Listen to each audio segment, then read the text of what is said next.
이제 만물의 마지막 때가 차고 하나님의 왕국이 가까이 왔으니 주 예수님께로 돌이키고 주 예수 그리스도만을 하나님으로 믿으십시오. 사람이 물과 성령으로 거듭나지 아니하면 하나님의 왕국에 들어갈 수 없다고 예수님께서 말씀했습니다. 베드로는 물은 예수 그리스도의 부활하심으로 말미암아 이제 너희를 구원하는 표니 곧 침례라고 했습니다. 또 베드로는 회개하고 주 예수 그리스도의 이름으로 침례를 받으면 죄들의 사면을 받고 성령을 받는다고 하였습니다.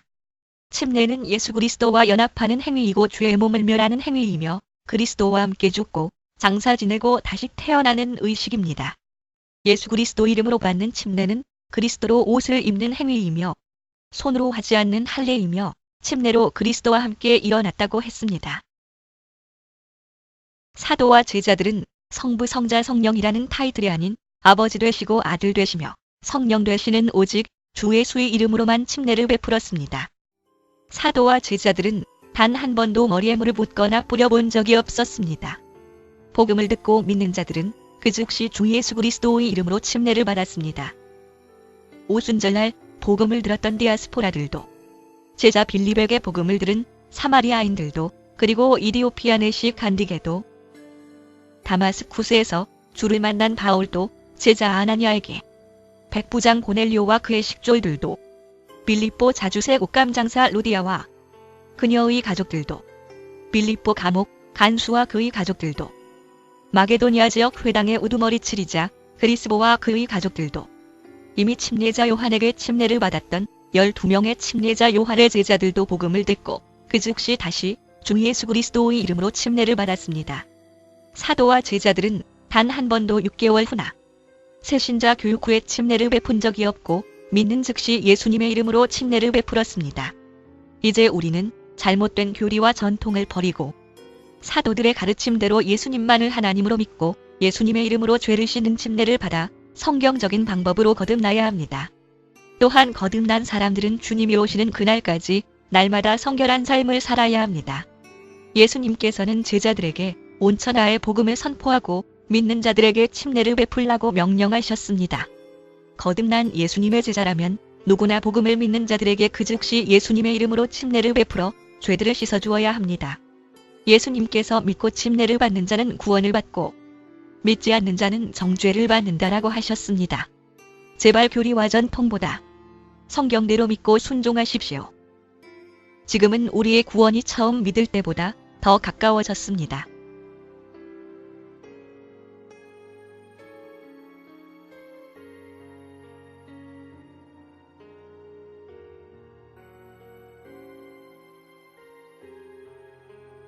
누가복음 22장 7절에서 23절 말씀까지 같이 합독하겠습니다. 찾으셨나요? 시작.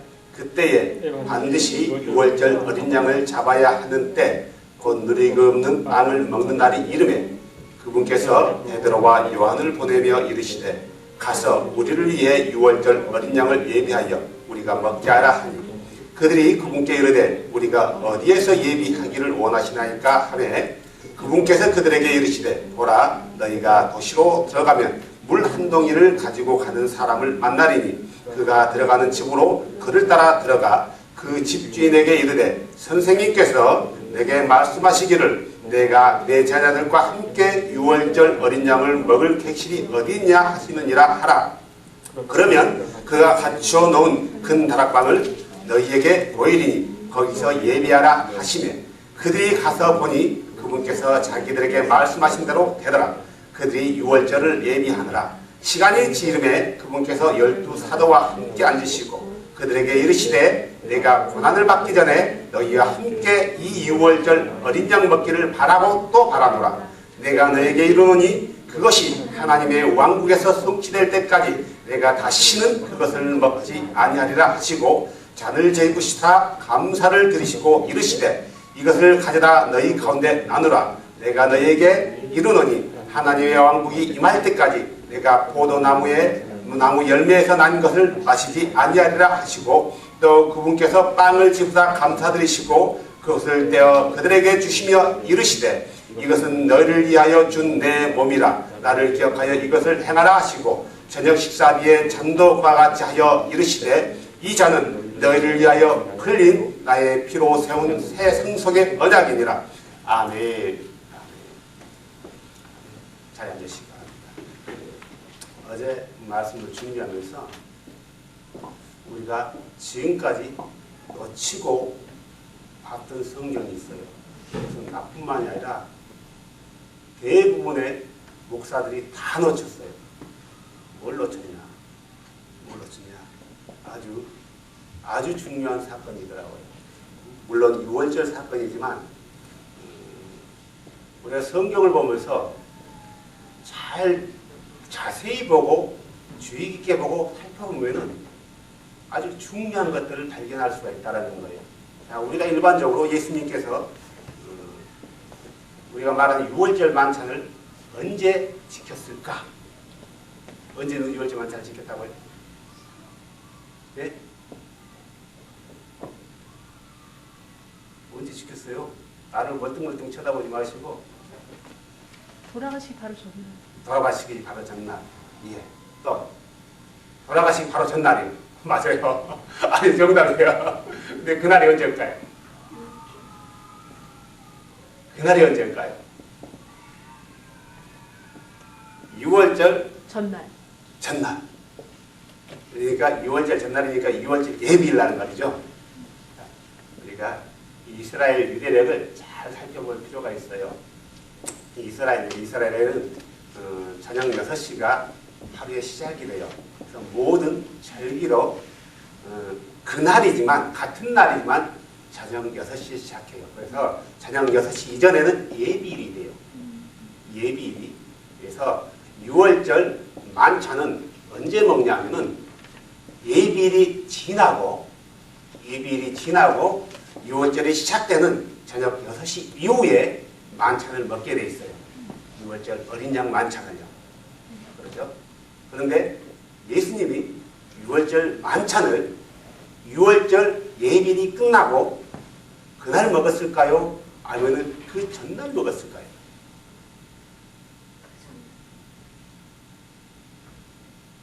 우리는 아직까지 한 번도 그에 대해 생각해 본 적이 없어요. 6월절 만찬 식사는 6월절 어린 양은 율법대로 규례대로 한다면 반드시예요. 반드시 6월절 예비일이 끝난 니산월 14일 저녁 6시 이후에 먹게 돼 있어요. 그런데 예수님은 그러지 않고 그걸 하루 땡겼어요. 예비일날. 아니요. 그 전. 하루 땡겼어요.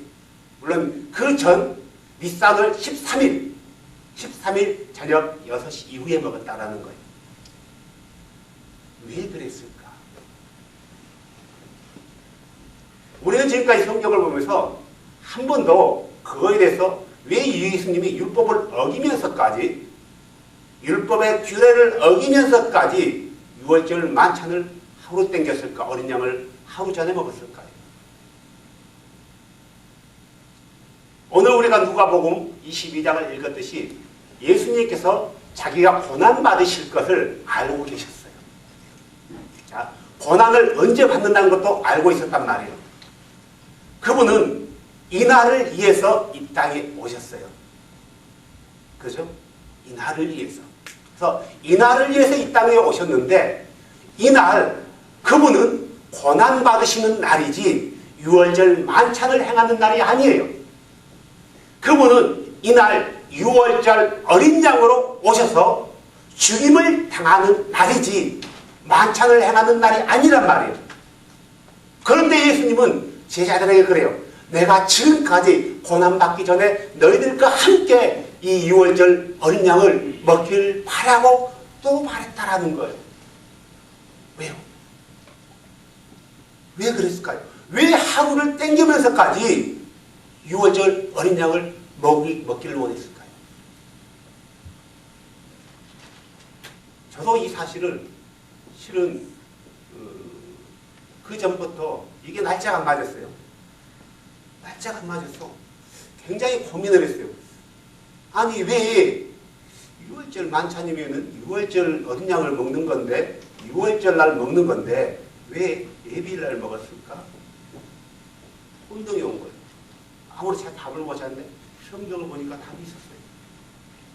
정확히 예수님은 6월절 만찬 전 예비일 전날, 우리가 시간적으로 말하면 하루 전이에요. 전날 저녁에 만찬을 했다라는 거예요.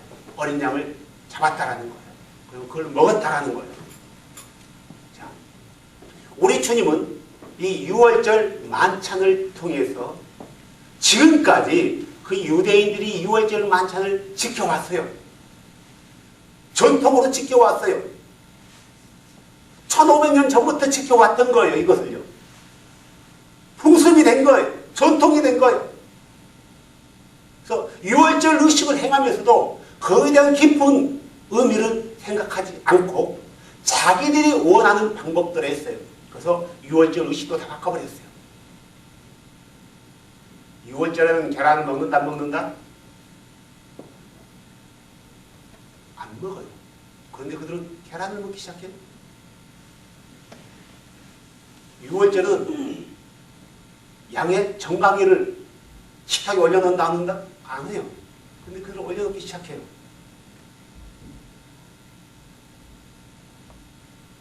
유월절에는 그들이 포도주를 4번이나 들려요. 포도주 잔을. 그리고 마지막에는 누구를 기다리냐면 엘리야를 기다리는 거예요. 엘리야를 기다리고 있다는 건 메시아가 안 나타나는 거예요. 아직. 메시아가 오기 전에 엘리야가 와서 메시아의 길을 평탄케 한대요. 그 자가 광야에 외치는 자래요. 그래서 엘리야를 위해서 잔을 남겨놔요. 이런 것들을 믹서시켜 놨다라는 거예요. 여러 가지. 그들이 원하는 방법대로 바꿔버린 거예요. 물론 계란과 정강이뼈는 성전 파괴되는 것을 기념하기 위해서 그래요. 그리고 그들은 6월절 만찬이 되면 장자들은 금식을 시켜요. 안 먹어요. 성경에 그것을 명한 적이 없어요. 그리고 6월절 만찬을 먹을 때는 그들은 이제 우리가 전에는 종이 되었지만 이제는 자유인이 되어서 우리는 이렇게 자유를 의미해서 먹는다라고 누워서 먹어요. 누워서. 우리가 성경을 보면 6월절 만찬을 지키는 복음서에 지키는 게 나와요. 예수님의 제자도요. 예수님의 품에 기대했어요. 이렇게 나와요. 예수님. 물론 그거에 대해서 예수님이 태클을 걸지 않았어요. 하여튼 6월절은 서서 먹으라 했어요. 급하게 먹으라 했어요. 손에 지팡이를 쥐고 허리에 띠를 띠고 먹으라 했단 말이에요. 후대에 이것을 계속 시대가 바뀌면서 이게 바뀌어지는 거예요. 그래서 6월절의 참된 의미를 그들은 알지 못했어요.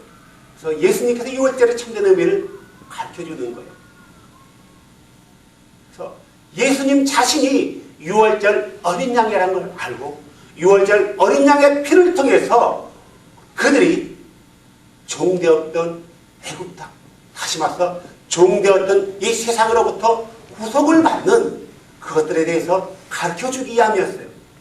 그래서 떡을 떼면서 그분은 말씀했고 잔을 나누면서 말씀했단 말이에요. 이것은 내 떡이요, 이것은 내 피라고요. 그래서 이 일을 날마다 다니면서까지 기념하고 기억하라고 얘기한 거예요.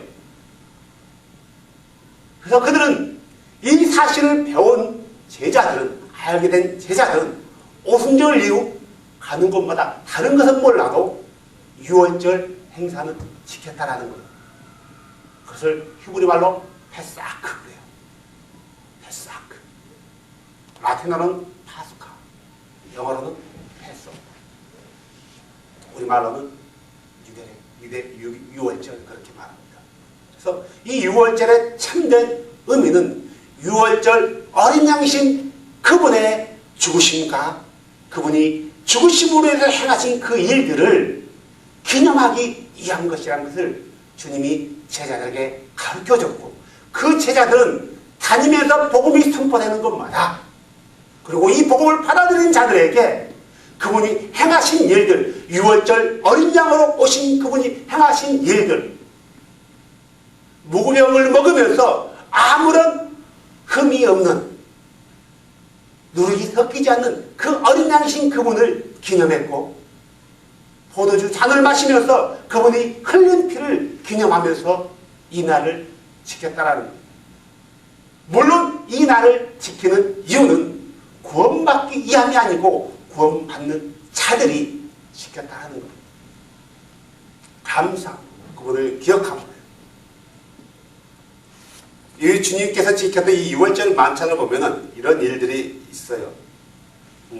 약간 성경이 약간 이렇게 섞여 있는 것 같은데요. 가장 구체적으로 잘 나와 있는 게 누가복음 22장 우리가 읽었던 본문이고, 그래서 여기서는 누가복음 22장에는 잔을 2번 든 것이 나와 있고, 다른 복음서는 그냥 다 1번 든 걸로 나와 있어요. 그래서 어떤 사람은 잔을 2번 들었다고 6월절의 의미를 제대로 알지 못한 어떤 무지한 사람들은, 목사님들 무지한 사람은 잔을 2번 들었기 때문에 2번의 의미가 있다라고 또 이렇게 말하는 어떤 목사도 있기는 있어요. 6월절에 대한 어떤 전혀 지식이 없었기 때문에 그런 생각을 하는 거예요. 문자만 보고요. 그래서 6월 잔을 2번 든 것은 6월절 날 잔을 4번 드는데 그 중에 2번만 누가복음은 기록해놨어요. 2번만 기록해놨다는 거예요. 그리고 잔을 들 때마다 감사를 드렸어요. 감사를 드렸고요. 세 번째 잔을 들 때 주님은 거기서 그 얘기를 하신 거예요. 이것은 너희를 위하여 흘리는 언약의 피라. 새 언약의 피라라고 얘기한 거예요. 새 언약의 피라. 그리고 이 잔을 들기 전에 떡을 나누면서 이것은 내 살이다 라고 얘기하신 거란 말이에요. 우리가 7절에 보면 이런 말이 있어요. 반드시 6월절 어린 양을 잡아야 하는 때 곧 누룩이 없는 빵을 먹는 날이 이름에 무교절을 말하는 거예요. 근데 왜 여기서 보면은 잘 보세요. 성경을 읽으면서 왜 이럴까라는 의문을 가져야 돼요. 6월절과 무교절은 다른 날이에요. 이 본문의 말씀을 잘 보면은 무교절이 시작하는 걸로 오해할 수 있어요. 근데 이것은 무교절의 시작이 아니라 무교빵을 먹기 시작한 때를 말하는 거예요. 그래서 무교빵은 언제부터 먹어요? 무교절부터 먹나요? 6월절부터 먹는 거예요. 6월절부터. 그래서 8일간 먹는 거예요. 8일간. 6월절 하루, 무교절 7일. 그래서 8일간 먹어야 돼요. 6월절과 무교절 다른 날이지만 6월절과 무교절을 같은 절기 안에서 첫날인 6월절을 큰 명절로 해서 큰 안식일로 지키고 마지막 날도 안식일로 지켜요. 8일째 되는 날도. 그리고 그 다음, 그 중간에 있는 날들은 그냥 일반적인 그 무교절 안에 절기지만 일을 할 수 있다라는 거예요. 물론 이 말씀도 성경에 근거해서 하는 거죠. 그래서 7절에 나오는 누룩 없는 빵을 먹는 날이 이르네라는 말은 6월절이 가까웠다는 것을 말하는 거지 무교절을 얘기하는 것은 아니라는 거죠. 그래서 이날 이렇게 했고요. 이 가운데서 알아야 되는 것은 요한복음 13장에 보면은 주님께서 세족식 했던 장면이 나와요. 그죠? 이 세족식 했던 장면은 6월절 만찬 중간에 있었어요. 식사가 끝날 무렵이라고 성경은 기록하고 있단 말이에요. 요한복음 13장 1절에 이렇게 얘기하죠.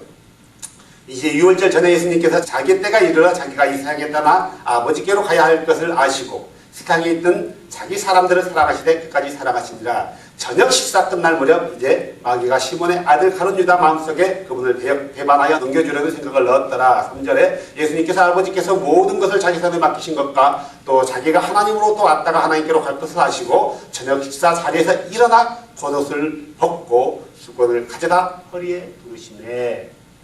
저녁 식사 중간에 주님은 특별하게 6월절 의식에 없는 일을 행하신 거예요. 6월절 의식에 일반적인 유대인들이 행하는 6월절 의식과 전혀 다른 의식이었어요. 일반적인 6월절 의식을 행하는 유대인들은 자, 이 잔을 받아 마셔라. 이 잔은 메시아가 오셔서 우리를 위해서 흘릴 새 언약의 피니라. 우리는 그분이 올 때까지 이걸 기념해야 한다. 이런 말을 하지 않았다라는 거예요.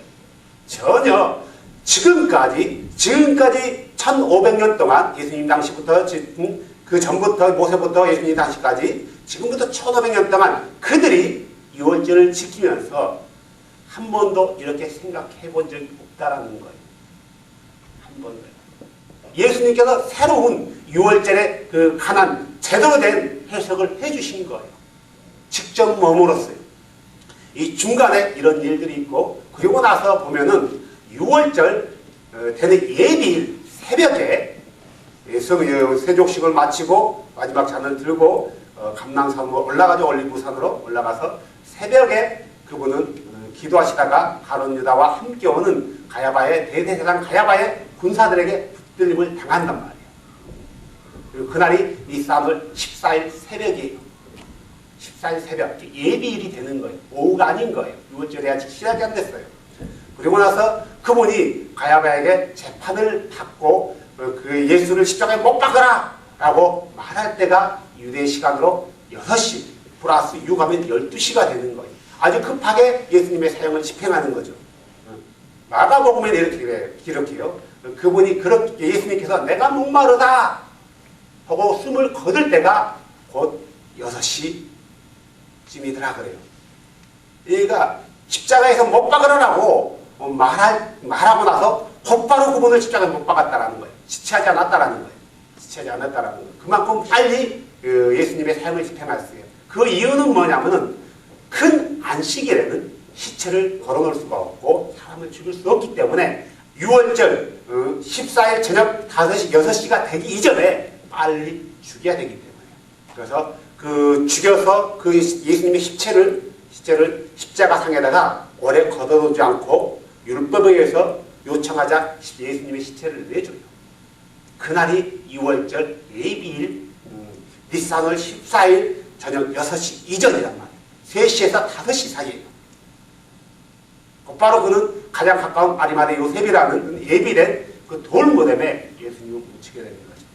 이날이 바로 6월절이 아니라 6월절 어린 양을 잡는 6월절 어린 양은 언제 잡냐면 6시 이전에 잡는 거예요. 그 어린 양을 가지고 집으로 가서 집에서 그 각을 뜨고 그래서 구워 먹는 거예요. 쓴 나물과 야채를 가지고.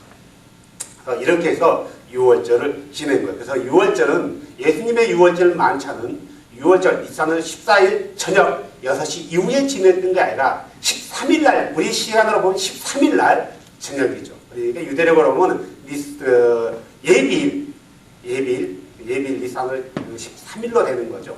3일 날 그렇게 진행하는 거죠. 그래서요 우리가 지금 6월절에 관해서 우리가 정확한 정보를 알고 우리가 이 6월절을 한번 지켜본다면 굉장히 뜻깊은 날이 되지 않을까. 그래서 예수님은 이 중요한 자기 몸으로 직접 6월절 어린 양의 희생일까를 알기 때문에 율법을 어떻게 보면 어겨지는 것과 똑같은 거예요. 바로 땡겼습니다. 출애굽기에는 너희가 정한 시기에 정한 규례대로 지키라고 분명히 주께서 율법을 주신 주께서 명령했단 말이에요. 아주 특별하게 예수님은 6월절 어린 양을 그날 제사니까 드시면서 아주 중요한 일들, 복음이 선포되는 것에 이 그리스도의 죽으심과 부활하심에 대해서 증거하기 위해서 이 만찬을 제정했고 이후에 제자들은 교회가 세워지면서 모일 때마다 떡을 떼고 잔을 나누면서 그리스도를 기념했고 또 이 절기만 되면은 그들은 모여서 함께 또 예배하는 교회도 있었고 또 그러지 않는 교회도 있었다라는 거예요. 문제는 잘못된 믿음을 가진 성경을 아는 사람들이 이것을 지키지 않으면은 구원받지 못한다라는 결론에 이르면서 그들의 구원을 흔들어 놓는 사건들 또한 초대교회 이방인 그리스도인들 안에 잘못된 성경의 가르침을 심어주는 유대계의 그리스도인 바리새계의 그리스도인들이 있었다라는 거예요. 우리는 이 6월절 의식을 행하는데 우리의 구원을 두고 행하는 게 아니라 우리를 구원하기 위해서 우리에게 구원을 주신 그분께서 우리에게 행하신 것을 기념하기 위해서 오늘 이것을 행하는 것입니다. 우리가 오해 없길 바랍니다. 이 시간에 우리가 자리를 이쪽으로 이동하면서 준비했던 것들을 같이 나누려고 합니다. 이쪽으로 자리를 이동하겠습니다. 여러분이 리더링을 하시기 바랍니다. 여기 보면은 야채와 원래 상추인데 상추는 한국 상추는 약간 쓴맛이 나요. 그죠? 상추인데 여기 상추는 쓴맛이 안 나는데 약간 단맛이 나고 상큼 맛이 나는데 상추와 또 소금물, 여러분 앞에 소금물이 있고 여러분 앞에 잔이 있습니다. 앞에 놓이는 것은 그건 진짜 유대인들이 유월절에 드리는 이 무교병이 맞자라고 합니다. 이걸 맞자라고 하지만 여러 개 있는 것은 모쪼트라고 해요. 모쪼트라고 해요. 그리고 제가 아까 얘기했듯이 페사크라는 이런 절대를 지켜요. 여러 앞에 놓여 있는 것들 지금 먹으면서 나도 접시를 하나 주셔야 돼요. 나도 지켜야 돼요. 배불르게 먹기는 못하지만 일단 먹으면서 우리가 말씀 잠깐 나누겠습니다. 기도합니다. 주 예수님 감사합니다. 고맙습니다. 우리는 악이나 더러움이 있는 악한 마음이 있는 그런 마음으로 이 자리에 서지 않고 순결하고 정직하고 주님 보시기에 합당한 마음으로 이 자리에 앉았나이다. 주 예수님, 우리가 주께서 제정한 주의 유월절을 최대한 성경에 가까운 방법대로 제자들이 행했던 것처럼 아니 예수님께서 제자들과 행했던 그 방법대로 우리가 성경을 근거해서 한번 우리가 지켜봅니다. 이 지킴이 그냥 단순한 행사가 되지 않게 하여 주시고 이걸 통해서 유월절 어린 양이신 예수 그리스도의 희생이 얼마나 우리에게 큰 것인지 얼마나 우리에게 큰 선물인지 우리가 알게 하여 주시되 우리가 지식으로 알지 않고 우리 몸으로 알게 하여 주시옵소서. 우리의 영과 혼으로 알게 하여 주시옵소서. 그래서 그분이 오시는 그날까지 잃어버리지 않게 하여 주시옵소서. 왕이신 예수님의 이름으로 기도했습니다. 여러분 앞에 있는 고기를 좀 가져가세요. 내가 덜어드릴까요? 좀 가져가세요. 가져가세요. 양고기예요.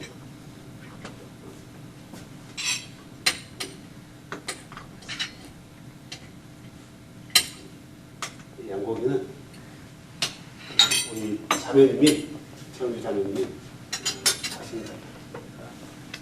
비있는 것좀 됐고요. 그리고 야채를 좀 가져가세요. 야채요.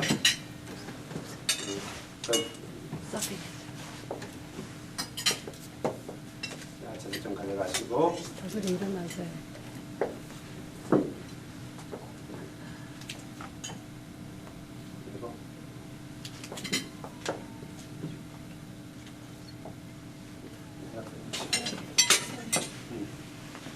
그리고 야채를 넣을 때는 소금에도 지금 옆에 여러분 옆에 있는 거 소금물입니다.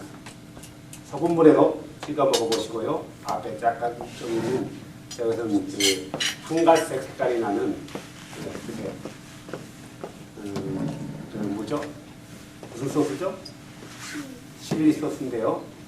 이스라엘 백성이 이집트에서 고난을 겪으면서 벽돌을 걷던 그것을 기념하면서 그걸 먹는 거예요. 하지만 그게 단맛도 나고요. 약간 맛이 나는 거죠. 소금은 이스라엘 백성이 고통 가운데 흘리는 눈물을 상징하는 거예요. 괜찮아요. 눈물을 상징하는 거고요. 고난을 상징하는 거예요. 그리고 이 맞자는 이 무교병, 우리는 무교병이라고 유대인들은 맞자라고 해요. 이 맞자는 야는 전혀 누룩이 없어요. 누룩이 없고 소미라든가 귀리라든가 어떤 볼이라든가 이런 것들을 섞어서 전혀 누룩이 없이 흠모가 없이 만들어 놓은 거죠. 그래서 아무 맛이 없어요.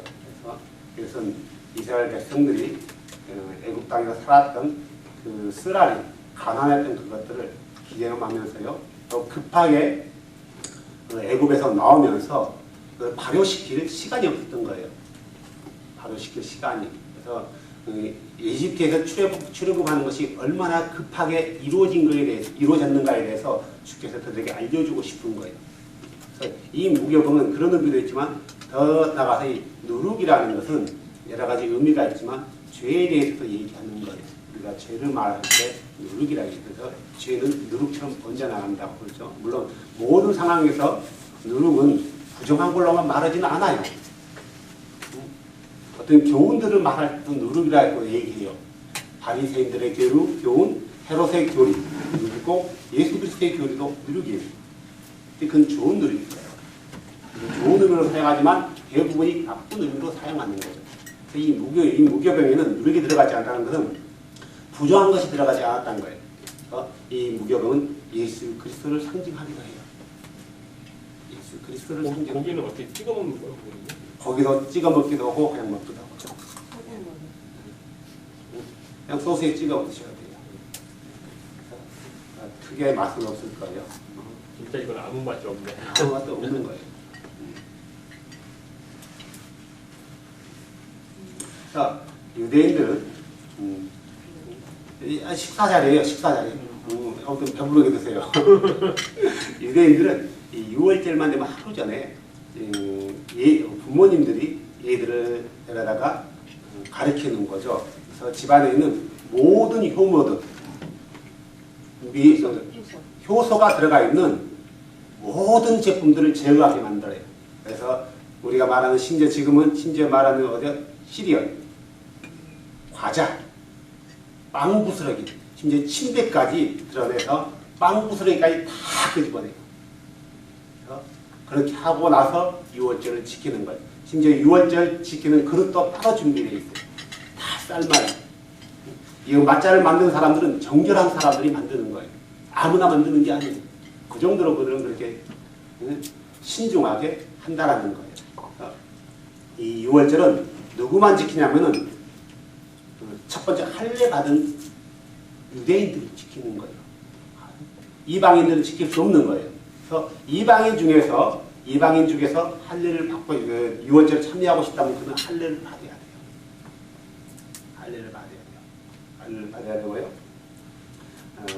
그래서 이 6월절을 지키면서 그들은 언제나 기억했어요. 우리가 종되었던 과거의 일들. 그러므로 해서 그들이 주께서 자기들에게 했던 것을 잊지 않고 이 사건들을 자녀들에게 잊지 않게 하기 위해서 6월절을 하면서 계속 가르쳤던 거예요. 그래서 이 6월절은 세상에 전 세계에서 가장 오래된 명절 중에 하나가 6월절. 3,500년의 지금까지. 3,500년. 첫째 날과 마지막 날은 안식일로 삿바처럼 지켜요. 그리고 그 중간에 있는 날들은 일할 수 있는 날로 지키는 거죠. 출애굽기 12장 25절, 27절 보면은 이후에 주께서 약속하신 대로 그분께서 너희에게 주실 땅으로 너희가 들어가거들 때 이 예식을 지킬 것이다. 이후에 저들이 너희에게 이르기를 이 예식이 무엇입니까? 라고 물어본다면은 이것을 얘기해요. 그래서 그들은 지금도 자녀들이 가장 6월절 지키는 그 집에 가장 어른에게 묻는 거예요. 할아버지면 할아버지, 아버지는 아버지. 아버지, 왜 이날은 다른 날과 다릅니까? 라고 묻는 거죠. 그러면서 네 가지가 질문이 있습니다. 라고 질문을 하는 거예요. 다른 날들은 들어있는 빵을 먹는데 왜 오늘 밤, 이 밤은, 이것처럼 밤이 지내니까요. 이 밤은 누룩이 들어있지 않는 빵을 먹습니까? 라고 묻는 거예요. 그리고 다른 날은 맛있는 나물도 먹는데 왜 오늘 밤은 쓴나물을 먹습니까? 다른 날들은 음식을 다 어디에다 찍어 먹을 수 있는데 왜 이날은 2번 찍어 먹습니까? 우리가 소금물에 찍어 먹고 다른 것도 찍어 먹잖아요. 그리고 다른 날들은 간단하게 먹는데 왜 이 날들은 이렇게 특별한 잔치가 벌어집니까? 라는 4가지 질문을 해요. 그러면은 부모는 질문을 받은 가장 어른은 야곱 때 애국으로 지나가 들어가잖아요. 그때부터 출애굽 이후에 홍해를 통해서 이스라엘, 이집트 군사가 매몰되는 그때까지의 일들을 정확히 자세하게 얘기해줘요. 해년만 알고 있는 거죠. 계속 리마인드 시키는 거죠. 그것을 들음으로 해서 왜 우리가 이것을 먹는 건지, 왜 우리가 이 6월절을 행하는 건지에 대해서 자녀들에게 가르치는 거예요. 물론 그 가르침에 본질은 빠져 있는 거죠. 그래서 그들은 그날 처음 6월절은 굉장히 엄숙하고 굉장히 두려운 날이었어요. 하지만 6월절이 끝난 첫 번째 6월절이 끝나고 다음 6월절부터는 그들에게 축제적인 6월절이었단 말이에요. 해방절. 그때는 첫날에는 첫 6월절은 노예로서의 6월절이었고 그 다음부터 6월절은 누구로서의 자유인으로서의 6월절. 그래서 6월절은 자유에 대한 선포를 행하는 날이고 또 미래에 대한 소망을 갖는 날이고 과거에 대해서 회상하는 날이에요. 우리가 과거에 대해서 잊지 않고 있어야지 현재에 대해서 우리를 살필 수 있고 미래에 대해서 우리가 노력할 수 있다는 거예요. 그래서 6월절에 이런 날들이, 이런 특별한 날들이 있다는 거예요. 또 우리 교인들이 알아야, 그리스도인들이 알아야 될 6월절은 창조자 예수님께서 육체로 이 땅에 오시기 전에 이스라엘 백성들을 애굽 땅에서 인도해냈고 약속의 땅, 가나안 땅으로 인도하셨죠. 그때까지 그것을 기념하게 하는 것이고, 또 두 번째로는 이제 우리가 진정한 6월절은 뭐냐면은 이미 그리스도께서 우리에 의해서 희생 제사 제물이 됨으로 인해서 우리는 예수님의 재림을 기다리는 거예요. 예수님의 재림에 대한 소망을 가지면서 6월절을 지키는 거란 말이에요. 언제까지 주님께서 이거를 기억하라 했어요? 내가 오는 그날까지. 그래서 6월절 만찬은 패스트학은 과거에 대해서, 현재에 대해서, 미래에 대해서 갖는 날이란 말이에요. 그만큼 중요한 게 있어요. 그래서 6월절의 포커스는 누구예요? 어린 양신 예수예요. 메시아로 오신 예수란 말이에요. 이걸 잃어버리면은 6월절에 참된 의미는 아무것도 찾을 수 없어요. 그냥 행사일 뿐이에요. 그러면 이 이스라엘 백성들은 그것을 기억하고 그 본질적인 걸 찾아야 되는데 찾지 않았다는 거예요. 왜요? 왜 그랬을까요? 그리스도는 모릅니다. 그래서 고린도전서 3장에 이렇게 나왔잖아요. 내가 지금까지 모세의 글을 읽을 때 베리 그들의 너희들 얼굴을 가렸도다. 너희가 마음을 주께로 돌이킨다라면 모세의 글 안에 가렸던 그 애들이 벗겨지리라. 이제 주는 그 영이시니 주에 계신 곳에 참으로 자연이 있느니라. 그들은 예수 그리스도를 알지 못하기 때문에 날마다 모세의 글을 읽고 6월절을 지킴에도 불구하고 이것은 6월절의 참된 의미가 뭐에 가려져 있다고요? 배에 가려져 있는 거예요. 신비에 가려져 있는 거예요. 그리스도께로 마음을 돌이킨 사람들은 그 배에 벗겨진 거예요. 그래서 참된 의미를 알고 먹는 거. 다 되셨나요? 네. 진짜 6월절을 시작합니다. 바로 카바수셈 아도나 예수와. 무슨 말인가요? 주 이름으로 바로 하바셈 아도나 예수와. 예수님의 그 이름을 찬양합니다. 이미 우리는 6월절 만찬 패삭 세데르를 시작했어요. 지르기 이 10장 2절에 이렇게 글이 적혀 있어요. 또 내가 이집트에서 행한 일들과 내가 그들 가운데서 행한 나의 표적들을 내가 내 아들과 내 자손들의 귀에 구하게 하려 함이라. 이로써 내가 주인 줄 너희가 알리라. 예수님은 이집트에서 이스라엘 백성들을 건져내기 전에 많은 일들을 행하셨단 말이에요. 우리는 것을 10가지 지향이라고 해요. 이 10가지 지향을 보이는 것은 그 이방인들에게 내가 주인 것을 알려주기 위함인가요? 아니에요. 그의 백성들, 그의 택한 선민들, 아브라함의 후손들인 이스라엘 백성들에게 내가 주인 줄 아는 것을 가르쳐주는 거예요. 그래서 10가지 지향을 내린 거예요. 그래서 10가지 지향은 누구를 위해서 내린 거예요? 주 자신을 위해서요. 왜요?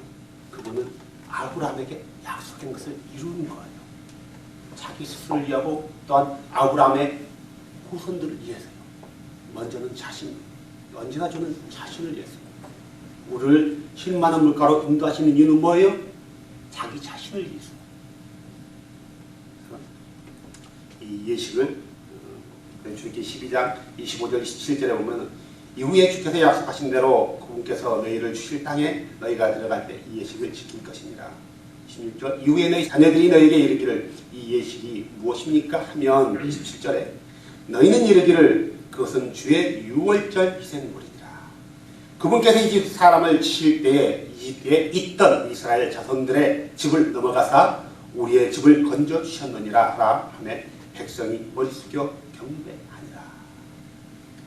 이 유월절은 주를 경배하는 날. 유월절은요, 참된 유월절은 속박과 억압에 갇혀있는 이스라엘 백성들을 속박과 억압으로부터 해방시켜 자유케 하는 날이에요. 다시 말해서 노예되었던 그들을 자유케 하는 날이에요. 예수 그리스도가 오심으로 해서 세상에 어떤 노예되어 있는 모든 죄인들을 복음으로 자유케 하는 거예요. 그래서 메시아가 오셔서 죄와 속박과 억압으로 신음하며 자유를 갈망하며 구원을 애쓰는 자들에게 자유를 주시며 구원을 주시는 의식이란 말이에요. 만약에 자유와 속박 가운데 있지만 자유와 속박에 대해서 필요성을 느끼지 않고 구원에 대해서 필요성을 느끼지 않는 사람에게는 전혀 이게 그리스도가 필요 없어요. 내가 속박과 억압으로부터 해방받고 자유인이 되고 싶다. 진정한 자유인이 되고 싶다. 내가 구원받고 싶다. 하는 사람에게 필요한 거라는 거죠. 우리는 지금 우리 자신에게 우리의 몸을 찢어 피 흘리심으로 구원의 자유를 주시는 유월절 어린 양신 예수 그리스도, 유월절 어린 양으로서 죽임을 당하신 예수 그리스도를 기념하기 위해서 이 자리에 앉았고 그분을 의미하는 양의 고기를 먹었고 그분을 의미하는 아짜를 먹었어요. 지금 우리가 누리고 있는 이 자유는, 그리스도 안에서 누리고 있는 자유는 우리의 유일하신 하나님 예수 그리스도께 감사드리려고 합니다. 우리는 우리의 과거를 알아야 되고 우리의 현재를 알아야 되고 우리의 미래에 대해서 알아야 돼요. 그래서 우리는 이 유월절을 지키고 있습니다. 처음으로 지키고 있습니다. 우리가 아는 이 유월절의 이야기는 4,000년 전, 3,500년 전으로 거슬러 올라가는 거죠.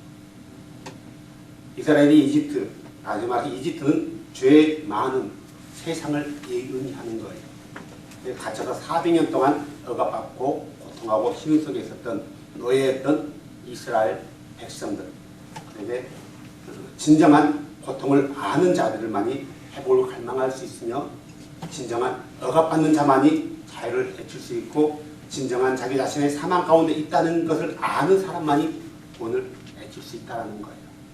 지금 우리는 구원을 얻은 하나님이신 예수님의 백성이 이미 되었어요. 그러나 우리는 지난 날들을 알지 못하면 미래를 볼 수 없다는 거예요. 내가 지난 날에 어떤 상태였는지에서 알지 못한다면 우리는 그분께서 우리에게 행하신 그 은혜에 대해서 망각해버린다는 거예요. 그냥 종교인으로 전락한다는 거예요. 언제나 우리는 내가 누구였는지 어디에서 떨어졌는지에 대해서 생각해야 돼요. 예수님은 요한계시록에 소아시아 7개 편지 보내는 중에서 너희가 어디에서 떨어졌는지 기억하라고 얘기하고 있어요.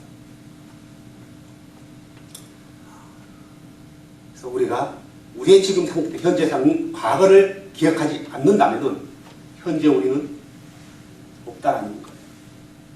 그러나 미래도 기약할 수 없다라는 거예요.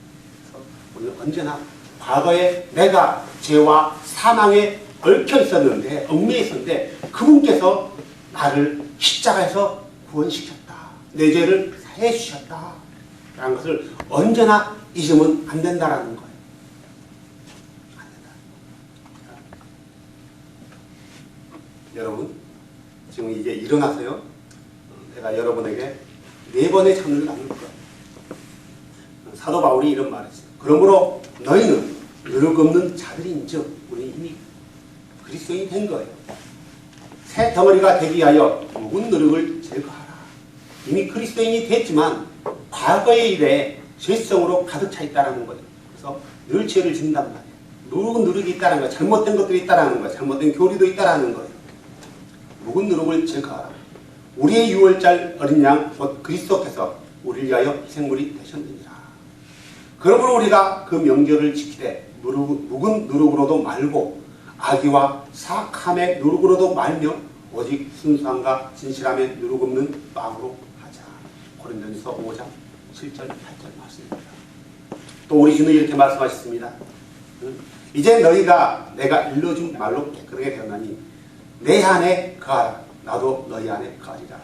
가지가 포도나무 안에 거하지 아니하면 스스로 열매를 맺을 수 없는 것 같이 너희도 내 안에 거하지 아니하면 더 이상 열매를 맺을 수 없느니라.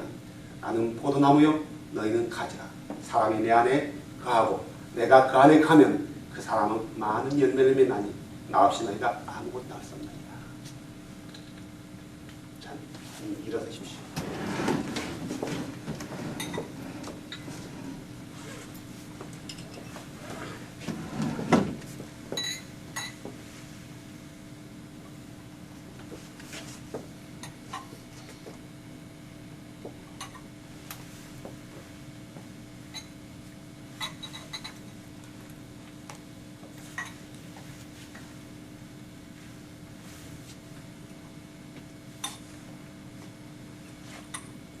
이자는 허락하신 주님을 시편 136편 10절에서 26절 말씀으로 그분께 감사하려고 합니다. 이집트에서 그대 처음 난 것을 치신 분께 감사하라. 그분의 긍휼은 영원하도다.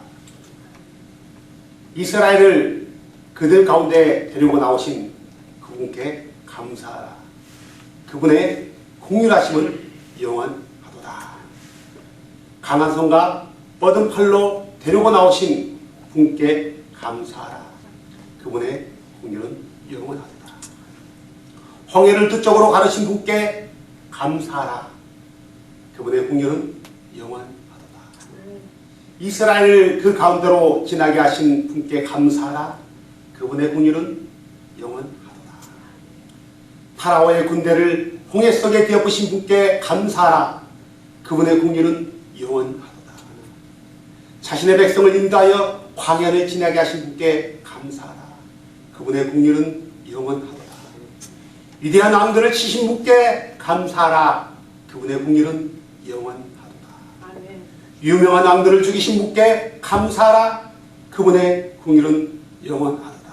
아멘. 아버린 족속의 왕 시온을 죽이신 분께 감사하라. 그분의 긍휼은 영원하도다. 바산 왕 옥을 죽이신 분께 감사하라. 그분의 긍휼은 영원하도다. 그들의 땅을 유산으로 주신 분께 감사하라. 그분의 긍휼은 영원하도다. 곧 그것을 자신의 종 이스라엘에게 유산으로 주신 분께 감사하라. 그분의 긍휼은 영원하도다. 아멘. 우리가 비천한 처지에 있을 때 우리를 기억하신 분께 감사하라. 그분의 긍휼은 영원하도다. 아멘. 모든 육체에게 음식을 주신 분께 감사하라. 그분의 긍휼은 영원하다. 오 하늘의 하나님께 감사하라. 그분의 긍휼은 영원하다. 아멘. 그분의 이름이 누굽니까? 예수. 예수 그리스도. 참여드리겠습니다.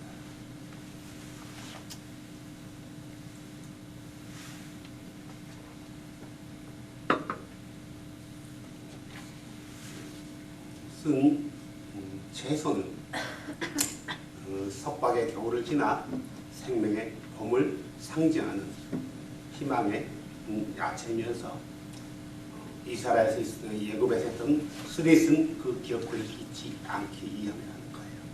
그래서 소금물에 찍어 먹고 또 약간 단맛도 나면서 과일을 섞어 만든 소스가 따로 있어요. 그래서 찍어 먹으면서 뭐 희망을 상징하기도 해요.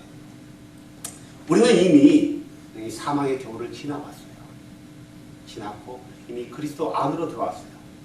고린도후서 5장 17절에 그런즉 누구든지 그리스도 안에 있으면 그는 새로운 창조물이라 옛 것들은 지나갔으니 보라 모든 것이 새롭게 되었도다. 예수 그리스도 안에서 들어온 우리는 이제 새로운 피조물이 되었고 새로운 사람들이 되었단 말이에요.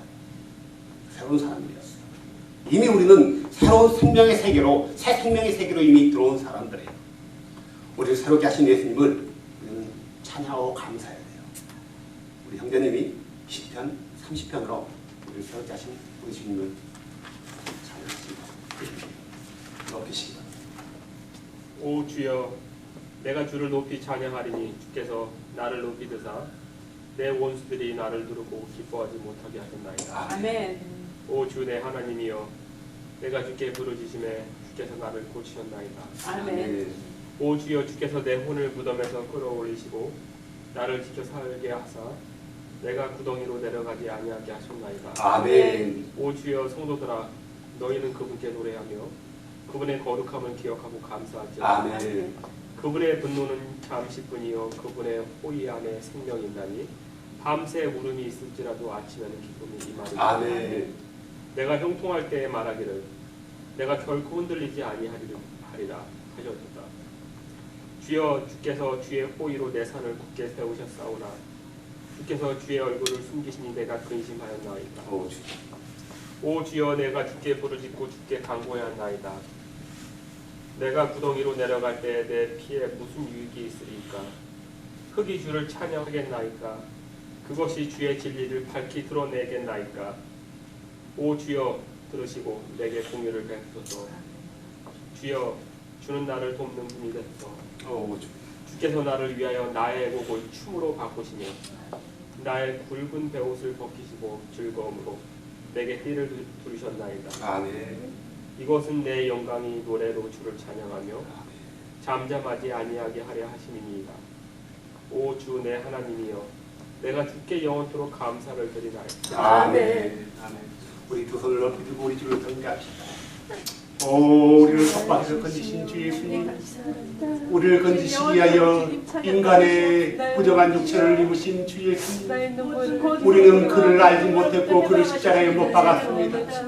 오 주님, 우리를 고통해서 억압에서 있는 우리를 자유케 하신 하나님, 슬픔과 눈물 가운데 어둠의 터널 가운데 있는 우리들에게 아침을 주시고 우리의 눈물을 기쁨으로 바꾸시고 우리의 애곡을 춤으로 바꾸시는 주 예수님을 찬양합니다. 오 주님, 내가 영원토록 주를 찬양하며 영원토록 당신의 이름을 기억하며 영원토록 주님께 감사하리로다.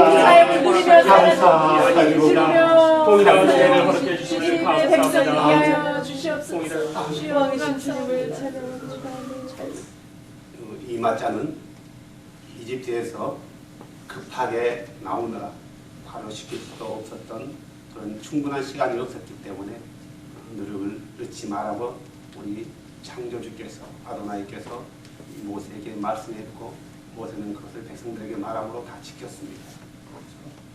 모든 것은 그분의 말씀에 순종하지 않는다면 아무것도 우리는 얻을 수 없다라는 거예요. 그들이 애굽 땅에서 나왔던 것은 순종했기 때문에 나온 거지 단순히 어린 양을 잡았기 때문에 나온 게 아니라는 거예요. 순종해서 잡았기 때문에 어린 양을 피를 문설주에 바르면은 죽음의 사자가 넘어간다는 걸 믿고 순종했기 때문에 순나물을 먹으라고 했기 때문에 믿고 순종했기 때문에 모든 것에는 그분을 향해서 순종함이 있었다는 거죠. 그래서 이 마자도 급하게 나오느라 그렇지만 그들은 광야에서 애굽 땅에서 맛없는 마차를 먹었지만 그들은 광야에서 단 빵을 먹었어요. 아주 맛있는 빵을 먹었어요. 얼마나 맛있는지 이게 무엇입니까? 망꿀만 갖고 고소하고 하늘로부터 내려오는 새로운 양식을 먹었다는 거예요. 그래서 우리는 기억해야 돼요. 하늘로부터 새로운 양식이 누구냐? 우리 주 예수 그리스도. 우리 주 예수 그리스도.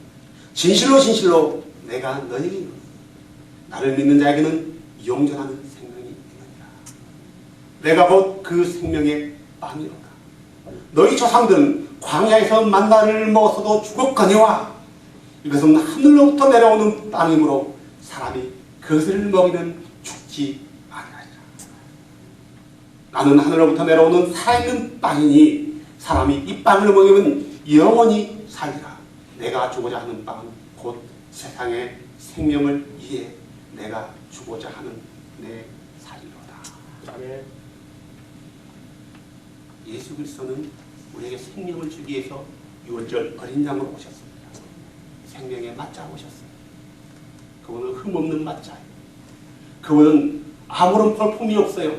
누구의 흠모 받을 만한 그런 외모도 가지지 않았어요. 어느 누구도 평일날에 이 맞자를 기억하지 않아요. 먹으려고도 하지 않아요.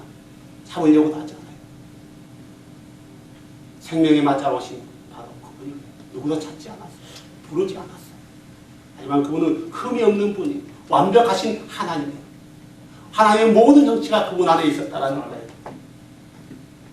우리는 다시 두 번째 잔을 하겠습니다.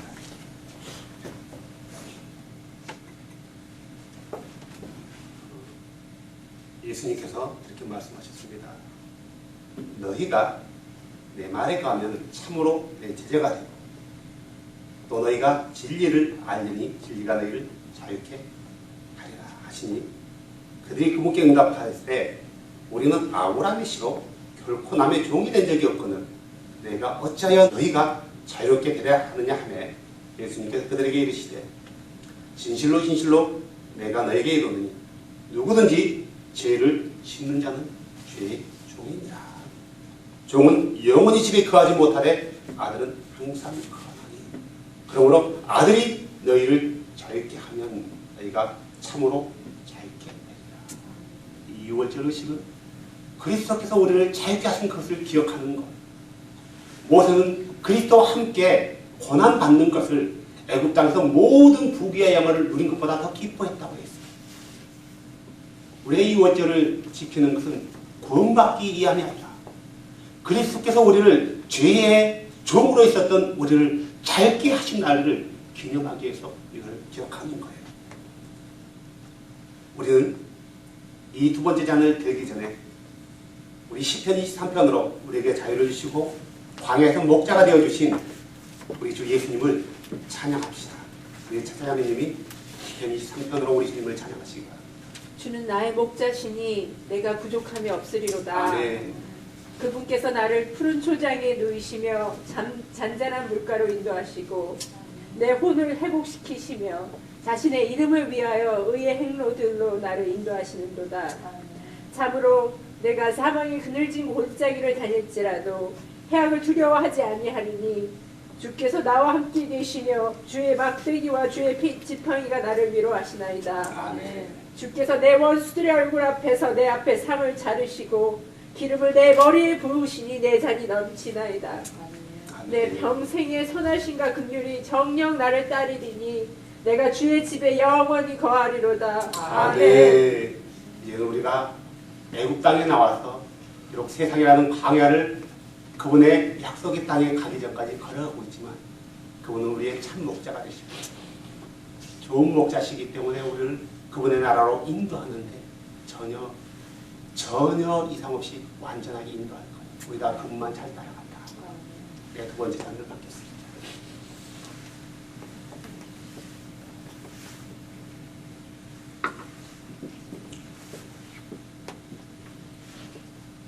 우리가 전에 먹었던 이 양은 원래는 1년 된 흠없는 어린 양이면서 순양이어야 돼요. 물론 저게 1년 된 2년 된지 우리는 알 수가 없고 건강인지 안 건강인지 알 수 없지만 우리가 다만 우리 위해서 찢기신 그분을 기념하며 기억하면서 먹었다라는 것 잊지 마시기 바랍니다. 유월절 어린 양을 말하기도 해요. 그들을 이집 땅에서 장자의 재앙이 있기 전에 그들의 1년 된 흠없는 어린 양, 순양을 잡아 그 양의 피를 통해 하나님의 심판을 면할 수가 있었어요. 이 유월절 어린 양은 다름 아닌 예수 그리스도예요. 십자가에서 우리를 위해서 구속의 죽음을 당하신 예수님을 상징하고 피는 바로 유월절 어린 양으로 오셔서 우리를 저주에서 죄의 저주에서 구원하기 위해서 저주의 십자가에서 흘리신 예수 그리스도의 보혈을 상징합니다. 이제 우리는 또 한 번에 빵과 잔을 나눌 거예요. 우리는 이 빵을 먹고 이 잔을 마실 때마다 주의 죽으심과 그분께서 오실 때까지 보이시기 때문에 그분이 우리를 다 보고 계시기 때문에 그러므로 누구든지 주의 이 빵과 이 잔을 합당하지 않게 먹고 마시는 자는 주의 몸과 피에 대하여 죄가 있는 것입니다. 오직 사람이 자기를 살피고 그 뒤에 그 빵을 먹고 잔을 마셔야 하며 합당하지 않게 먹고 마시는 자는 주의 몸을 분명치 못하고 자기를 위하여 죄를 먹고 마시는 것입니다. 우리 28장 우리 찬양합니다. 아무런 그 먹고 거룩하신 하나님의 어린 양이 죽임을 당합니다. 우리 모두 같이 찬양합시다. 아무도 없고 거룩 거룩하신 하나님의 어린 양이 죽임을 당했네. 이는 나 위하여 십자가 위에서 못 박히사 깨뜨리신 주님의 몸일세. 이는 나 위하여 영벌을 받으사 주가 진이 되시느니 주의 보혈일세. 이는 주가 지금 나에게 주시는 영생하는 양식이요 마시는 잔일세. 심히 사모하는 떠나셨던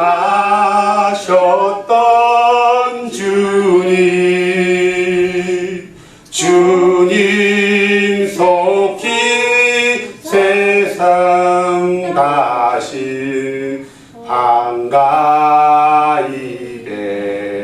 뵙겠네.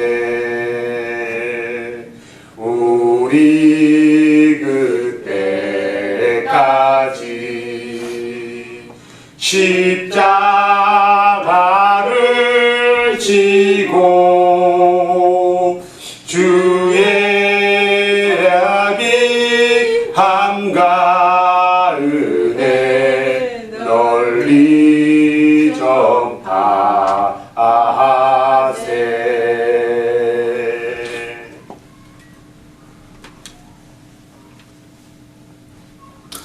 이 무교병맞자는 아무런 흠이 없고 죄가 없으신 거룩하신 예수님의 지키신 살을 의미합니다. 우리들의 죄를 사하기 위해서 자신을 찢으신 그분의 살과 흘리신 그분의 보혈을 기념하기 이야기입니다.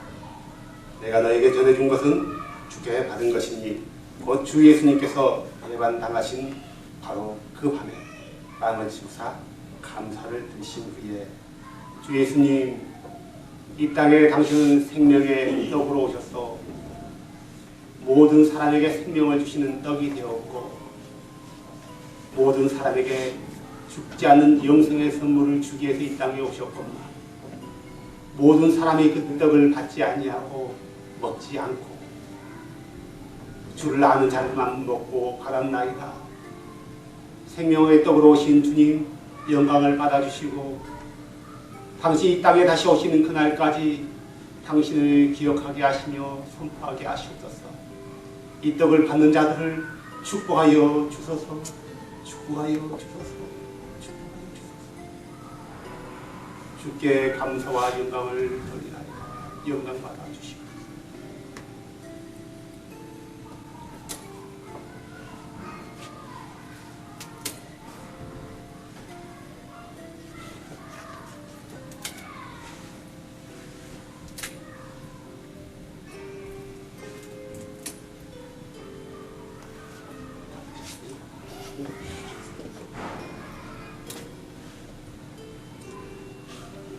감사를 드리신 뒤에 그를 빼시고 이르시되 바라보라 하신다.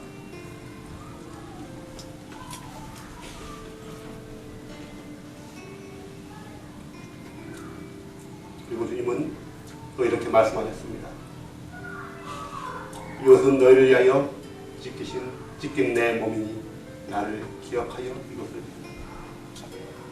우리가 먹는 이 맞자는 그냥 맞자가 아니라 예수 그리스도께서 흘리신 그분의 살입니다. 우리는 그분이 오시는 그날까지 우리 위해서 찍으신 그분의 살을 먹고 그분의 피를 잔을 마실 텐데 잊지 않기 바랍니다.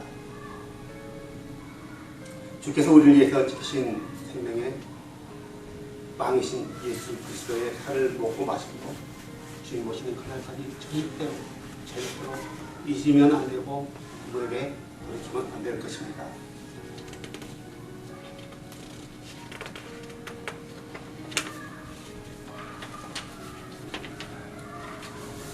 또 저녁 식사 뒤에 주께서 같은 방법으로 잔을 집으시고 이르시되 두 번째 잔을 드리겠습니다.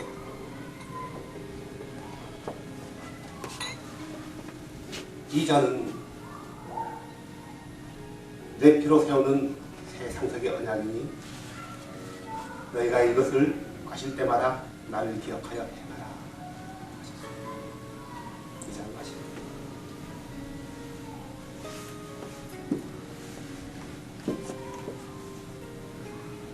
같이 기도합시다. 주 예수님 감사합니다. 우리는 지금 당신의 찢기신 살과 피를 기념하기 위해서 무교병과 또한 포도주를 마셨나이다. 주님, 우리가 우리를 되돌아보게 하여 주시고 주님이 오시는 그날까지 우리가 이 길에서 떠나지 않게 하시며 흔들리지 않게 하시며 다시 제 길로 돌아가지 않게 하시며 왔던 길로 돌아가지 않게 하시옵소서. 주는 우리에게 생명을 주시는 살아있는 하늘로부터 내려오는 생명의 빵이십니다. 주는 우리에게 생명의 소망을 주게 하여 우리의 모든 죄를 씻으신 그 놀라운 위대하신 하나님이십니다. 당신의 보혈로 우리의 모든 죄가 씻었음을 기억하며 당신의 이름을 높이며 찬양하며 당신이 오시는 그날까지 우리가 당신의 이름을 기억하기를 원합니다. 주님, 영광받아 주시옵소서. 영광받아 주시옵소서. 영광받아 주시옵소서. 아멘. 자리 앉으시고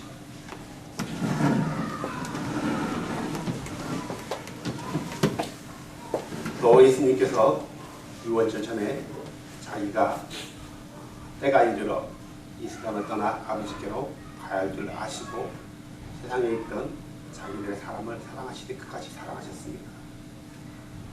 그리고 예수님께서 저녁 식사 자리에서 일어나 겉옷을 벗으시고 수건을 가져다 허리를 두르시고 그 뒤에 대야에 물을 부어 제자들의 발을 씻으시고 몸을 두른 수건으로 닦기 시작하셨습니다. 그때 그분께서 시몬 베드로에게 다가가시니 그분께서 베드로가 그분께 말하되 주여 주께서 내 발을 씻으나이까 하매 예수님께서 그에게 대답하여 이르시되 내가 하는 것을 내가 지금은 알지 못하나 나중에 알리라 하시니 베드로가 그분께 이르되 절대로 주께서 내 발을 씻지 못하시나이까 하매 예수님께서 그에게 응답하시되 내가 너의 발을 씻어주지 아니하면 내가 나와 무슨 상관이 있겠느냐 하십니다. 시몬 베드로가 그분께 이르되 주여 내 발뿐만 아니라 손과 머리도 씻어주옵소서 하매 예수님께서 베드로에게 이르되 이미 씻은 자는 모든 것을 깨끗함으로 발밖에 씻을 필요가 없느니라. 너희가 깨끗하나 다는 아니니라. 이는 그분께서 자기를 비받아야 넘길 자가 누구신지 아셨기 때문이라. 그러므로 그분께서 너희가 다 깨끗하지 아니하리라 하시니라. 이처럼 그분께서 그들의 발을 씻어주고 옷을 입으신 뒤에 다시 자리에 앉아 그들에게 이르시되 너희에게 행하는 것을 아느냐? 너희가 나를 선생과 주라 부르니 너희 말이 옳도다. 내가 그러하도다. 그런즉 너희 주와 선생님 내가 너희를 발을 씻어주었으니 너희도 서로를 발을 씻어주는 것이 마땅하느니라. 내가 너희에게 행한 것 같이 너희도 행하게 하려고 너희에게 오늘 본보기를 주었느니라. 진실로 진실로 내가 너희에게 이르노니 종이 자기 주인보다 크지 못하고 어린 자가 은혜 받는 것보다 크지 못하느니라. 너희가 이것들을 알고 그것들을 행하는 행복하리라. 또한 요한복음 20장 21절에 보시면 예수님께서 부활하시고 제자들을 만나시면서 이렇게 이루하셨습니다. 너에게 평강이 있을지어다. 네 아버지께서 나를 보내신 것 같이 나도 너희를 보내노라 하십니다. 그분께서 이것을 말씀하시고 그들을 위해 숨을 내쉬면서 그들에게 이르시되 성령을 받으라. 너희가 누구의 죄들을 사하면 그것들이 사면될 것이요 누구의 죄들을 그대로 두면 그대로 있으리라 하십니다. 예수님께서 가르쳐준 행하신 이 세족식은 어떤 단순히 섬김의 도를 보여주기 위함이 아니라 죄 씻는 의식이었다는 것. 우리 이미 그리스도의 피로 깨끗하게 됐지만 그렇게 되지만 다는 아니라는 거죠. 또한 우리는 범죄 가운데 늘 생각 가운데 죄를 짓고 있어요. 하지만 죄 짓는 자들의 죄를 씻어주는 것은 믿는 모든 제자에게 행하신 거예요. 우리는 바로 그들에게 예수 그리스도의 이름으로 행하는 신들을 통해서 그들의 죄를 씻어준다는 거예요. 물론 그 죄는 우리가 씻는 게 아니라 주께서 씻어주는 거죠. 그 일을 우리에게 맡기셨다는 거예요.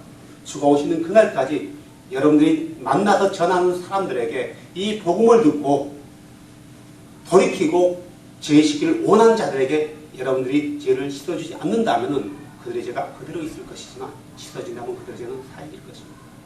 누구의 이름으로요? 주 예수 그리스도. 이 시간에 여러분의 예수님께서 행했던 것처럼 발을 씻으려고 합니다.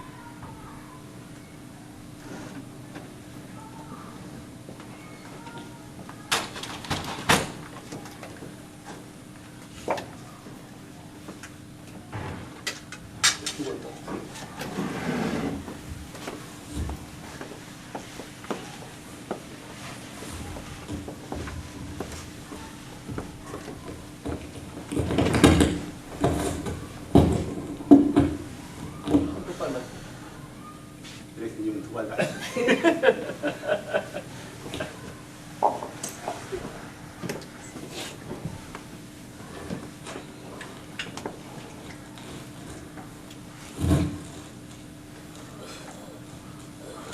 이 발은 죄를 향해서 달려갈 수도 있지만 의를 행하기 위해서 달려가는 발일 수 있습니다.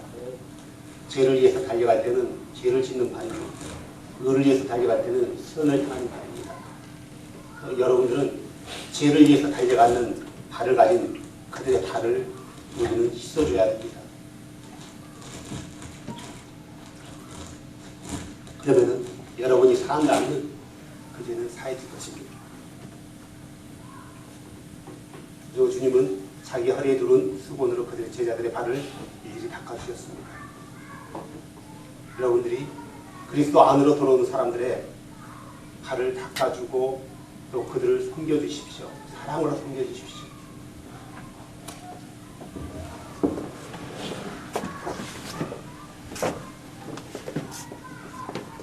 또 자매님 스타킹 신었죠? 뭐세요? 이쪽으로. 그냥 안에 앉으시면 돼요.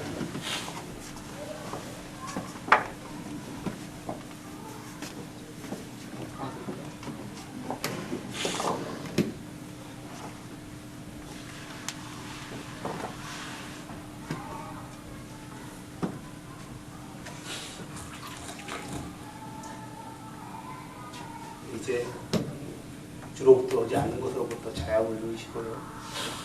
이제 전에 가졌던 그 열망 가운데, 그 열정 가운데 주를 선포하고 그걸 행하는 발이 되시고요.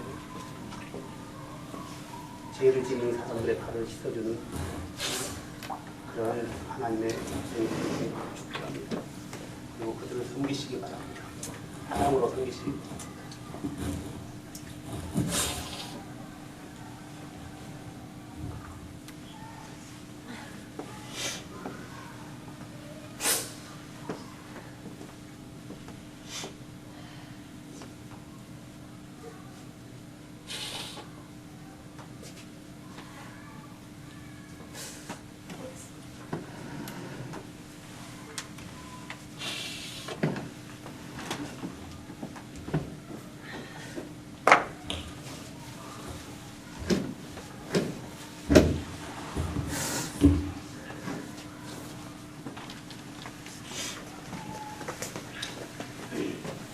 이제 우리에게 마지막 잔이 남아 있습니다. 이 유대인들은 이 마지막 잔을 엘리야의 잔이라고도 합니다. 다시 말해서 소망의 잔이라는 거죠. 하지만 엘리야의 잔에서는 예수님께서 이렇게 말씀하셨어요. 신내자 요한을 엘리야라고 해요. 물론 우리는 엘리야를 기다릴 필요가 없어요. 다시 오실 예수님을 기다리는 것입니다. 우리는 이 네 번째 잔은 그냥 빈잔으로 둘 거예요. 왜냐하면 이 네 번째 잔은 새 예루살렘에서 내년에 그분이 오신다면 그분과 함께 그분이 따라주는 직접적인 잔을 받아 마실 수 있기 때문입니다. 우리 이것을 소망이라고 합니다. 지금까지 우리가 그리스도 안에 들어왔지만 그리스도 안에 들어오고 나서 우리가 겪어야 됐던 많은 눈물도 있고 슬픔도 있고 아픔도 있습니다. 그리스도를 믿었다는 것 때문에 핍박과 고난을 받는 이들도 있을 것입니다. 그 핍박과 고난, 그 위로의 잔은 내가 따라주는 것이 아니라 그 새 예루살렘에서 유월절 어린 양이신 그분께서 직접 이 잔에 여러분에게 따라주실 것입니다. 그런 여러분은 이렇게 고백할 것입니다. 주여 내 잔이 넘치나이다. 그래서 유대의 잔으로 마지막 잔은 남겨놓겠습니다.